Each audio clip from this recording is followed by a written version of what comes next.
बिस्मिल्लाहिर्रहमानिर्रहीम। जब मैं बड़ी हुई तो मैंने अपने घर में अपने दो बड़े भाइयों शकूर और मशकूर को देखा था। ये दोनों ही जुड़वां थे।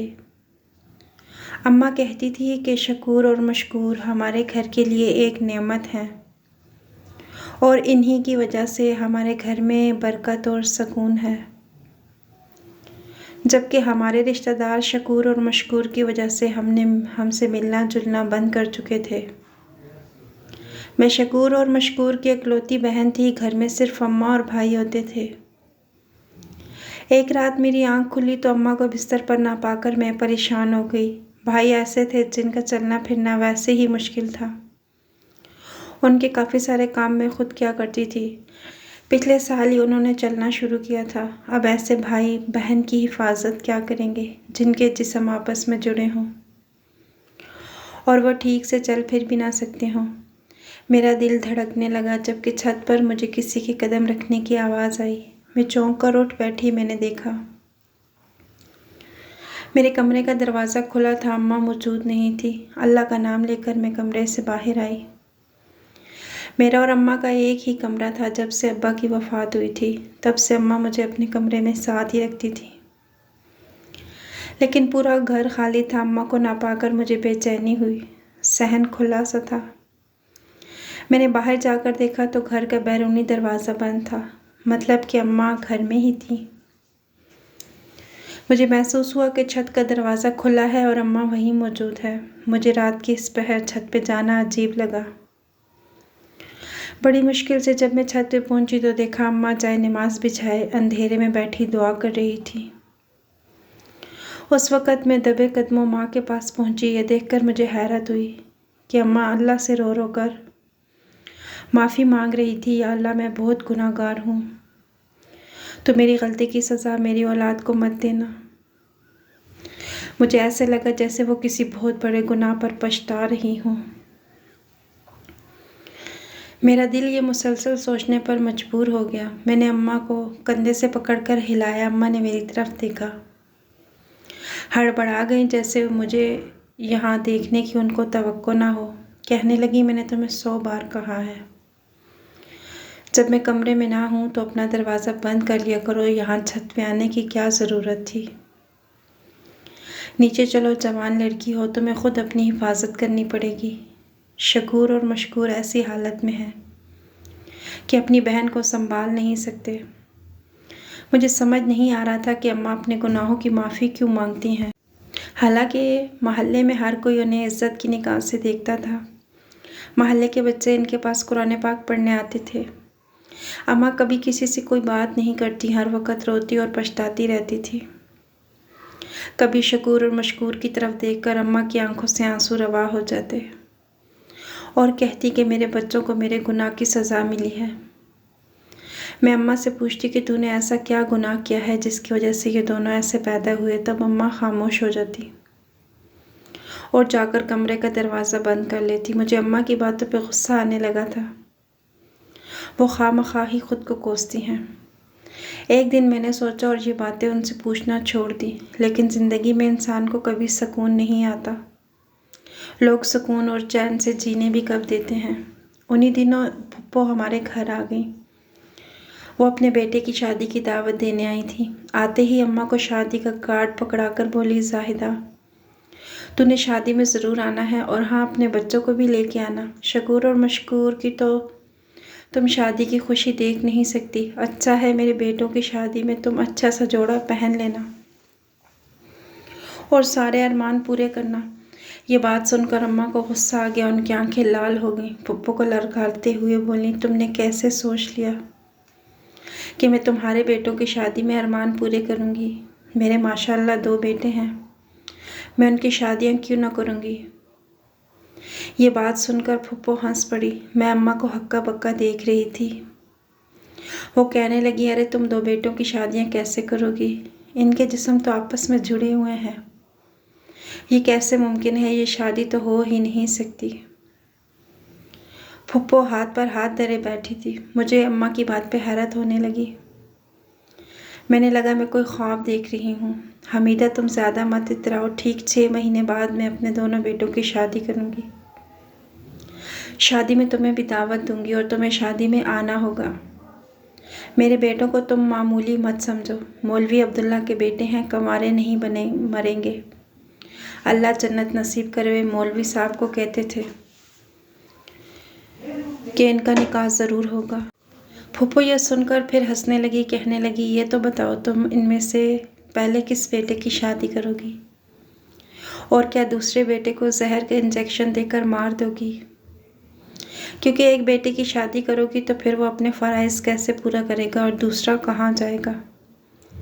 जिसका जिस्म उसके साथ ही जुड़ा है। पागल औरत, ऐसे बच्चों की शादियाँ नहीं होती। ऐसे बच्चे इतना पल बढ़कर जवान ही नहीं होते और तुम हो कि तुम्हें इनकी शादी की पड़ी है। खुदा का खौफ करो। मैं जा रही हूँ, मुझे लगता है तुम्हारा दिमाग पथरा गया है।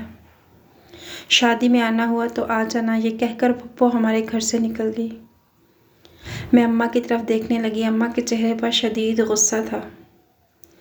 वो कहने लगी, मैं अपने बच्चों की शादियाँ ज़रूर करूँगी। मैंने कहा, हमारे पास ना पैसा है, ना घर है, ना दौलत है। फिर इन दोनों की शादियाँ कैसे हो सकती हैं जबकि ये दोनों चारपाई पर पड़े रहते हैं? आपको पप्पू की बात को दिल पे नहीं लेना चाहिए। अम्मा मुझे गुस्से से घूरती हुई अपने कमरे में चली गई और हमेशा की तरह कमरे का दरवाज़ा बंद कर दिया। आज रात को मुझे अपने भाइयों के साथ वाले कमरे में ही सोना पड़ा। अम्मा ने रात तक कमरे का दरवाज़ा नहीं खोला तो मैं डरती रही, पता नहीं क्या होगा। अम्मा को इससे पहले इतना गुस्सा करते नहीं देखा था। मैं शकूर और मशकूर के कमरे में आई तो वो भी सो रहे थे।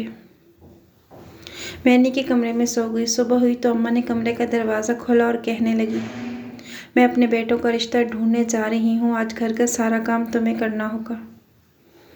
दोपहर के लिए खाना भी बना लेना। अम्मा की बात सुनकर मुझे लगा कि अम्मा वाकई पागल हो गई हैं। ऐसे बेटों को रिश्ता कौन देगा? मैंने अम्मा से पूछा, पर उनके सर पर तो जैसे जनून तारी था। अम्मा घर से निकल गई। मैंने उनका पीछा नहीं किया, घर के काम जो करने थे। 1-2 हफ्ते अम्मा इसी तरह चक्कर लगाती गईं। 2 हफ्ते के बाद पप्पो हमारे घर आई तो पप्पो के सामने अम्मा ने यह बम फोड़ा कि मैं नज़ीर की 2 बेटियों से अपने 2 बेटों की शादियां कर रही हूँ, तुम भी आना। मैं अम्मी की बात सुनकर हक्का बक्का होकर उन्हें देखने लगी। पप्पो भी कहने लगी, भाभी आप क्या कह रही हैं? आपको पता है नज़ीरुद्दीन तो बेचारा मजबूर है, लेकिन आपको क्या मसला है? आप क्यों खामखा शादी के नाम पर बेहयाई करने जा रही हैं? खुद सोचे, दोनों बेटों की बीवियां एक कमरे में कैसे रह सकती हैं? एक लड़के की बीवी दूसरे के लिए गैर महरम होगी, इसी तरह दूसरे का पहले की बीवी से पर्दा होगा।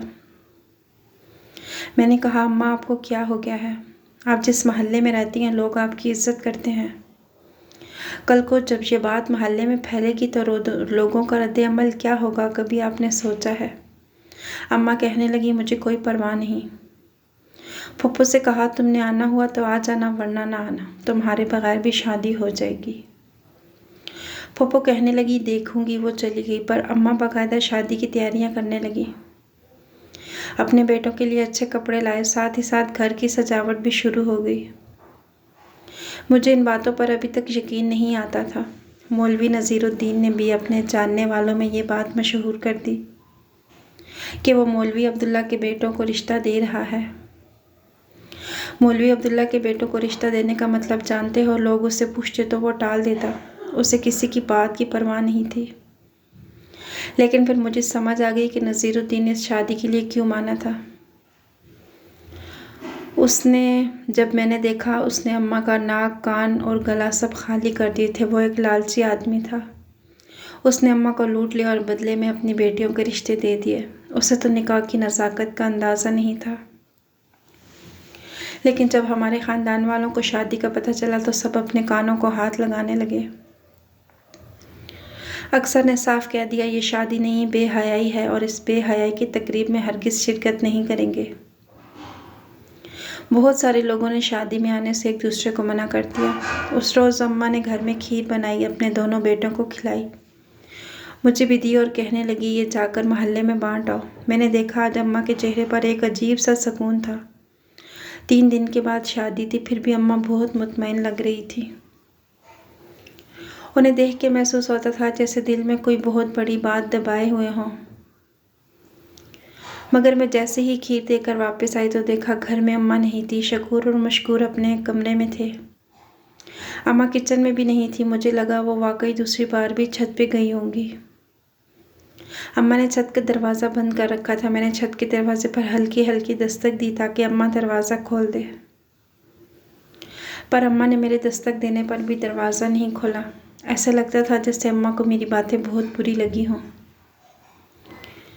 अम्मा ने कभी भी ऐसा नहीं किया था कि वो घर का दरवाज़ा बंद करके ऊपर छत पे चली जाए। मैं रात तक उनका इंतज़ार करती रही। रात को भी जाकर दरवाज़ा बजाया, लेकिन अम्मा ने दरवाज़ा नहीं खोला। अब मुझे डर लगने लगा। मैंने शकूर और मशकूर को बताया। वो बेचारे रोने के सिवा और कर भी क्या सकते थे। शकूर कहने लगा, तो मम्मा को हमारा वास्ता देकर आवाज़ दो, वो दरवाज़ा खोलेगी। हालांकि रब के सिवा किसी का वास्ता देना जायज़ नहीं, गुनाह कबीरा है, लेकिन ऐसा करने के बावजूद भी छत का दरवाज़ा ना खुला। अब हमें बहुत फ़िक्र होने लगी। शकूर और मशकूर ने मशवरा दिया कि मोहल्ले के किसी आदमी को बुला लो, छत की कुंडी तोड़ देते हैं, क्योंकि सर्दियों की रात है। इस तरह खुले आसमान तले अम्मा को छोड़ देंगे तो अच्छा नहीं होगा। ये बात मुझे भी ठीक लगी। मैंने जाके सोगी चचा को ये बात बता दी। सफ़ीर चचा भी परेशान हो गए।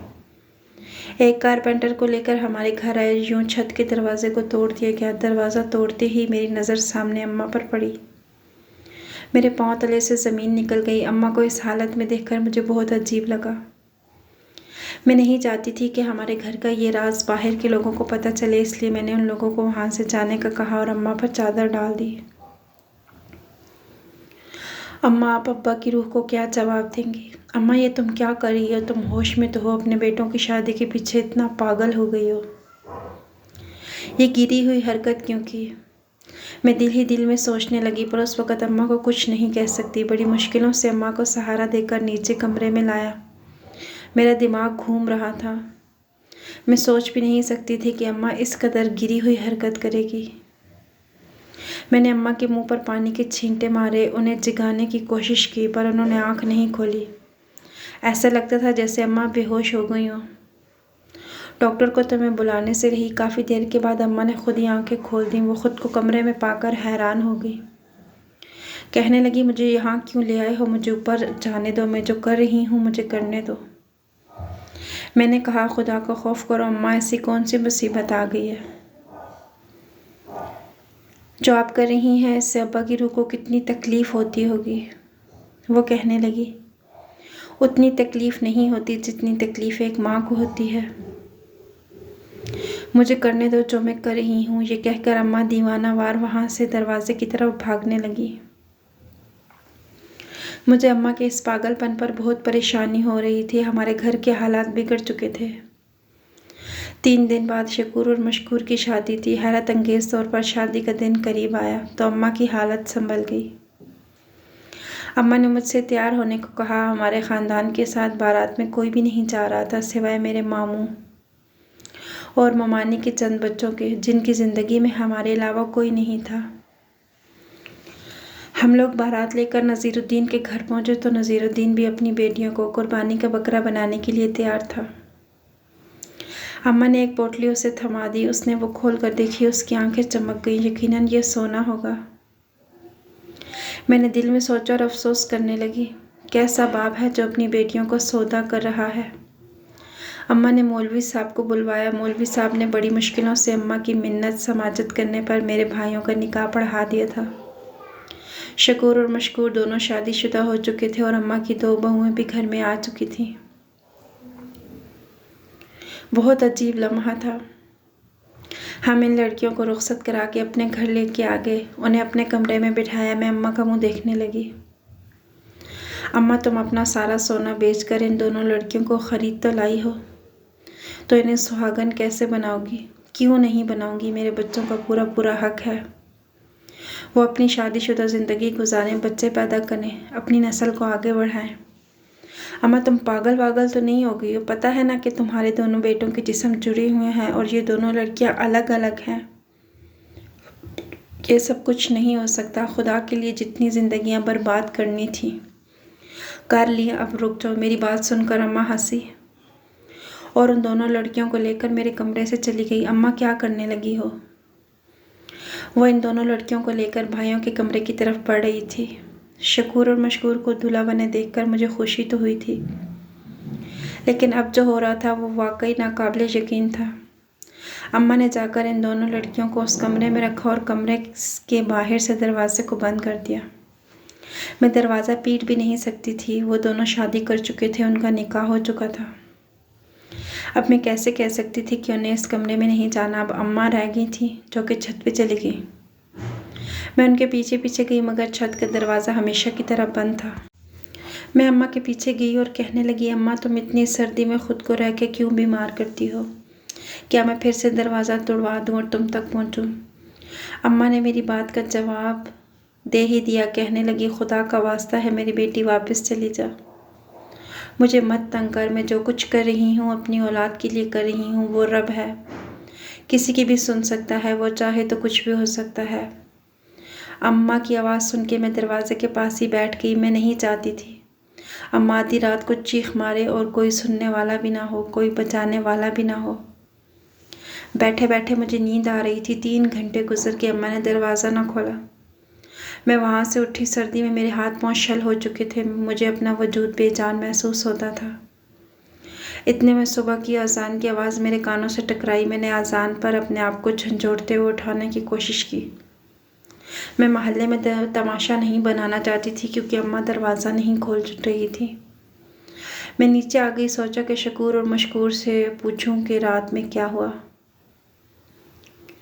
जैसे ही मैं नीचे आई तो मैंने अपनी ज़िंदगी का सबसे नाकाबिले यकीन मंजर देखा। मैं क्या देखती हूँ?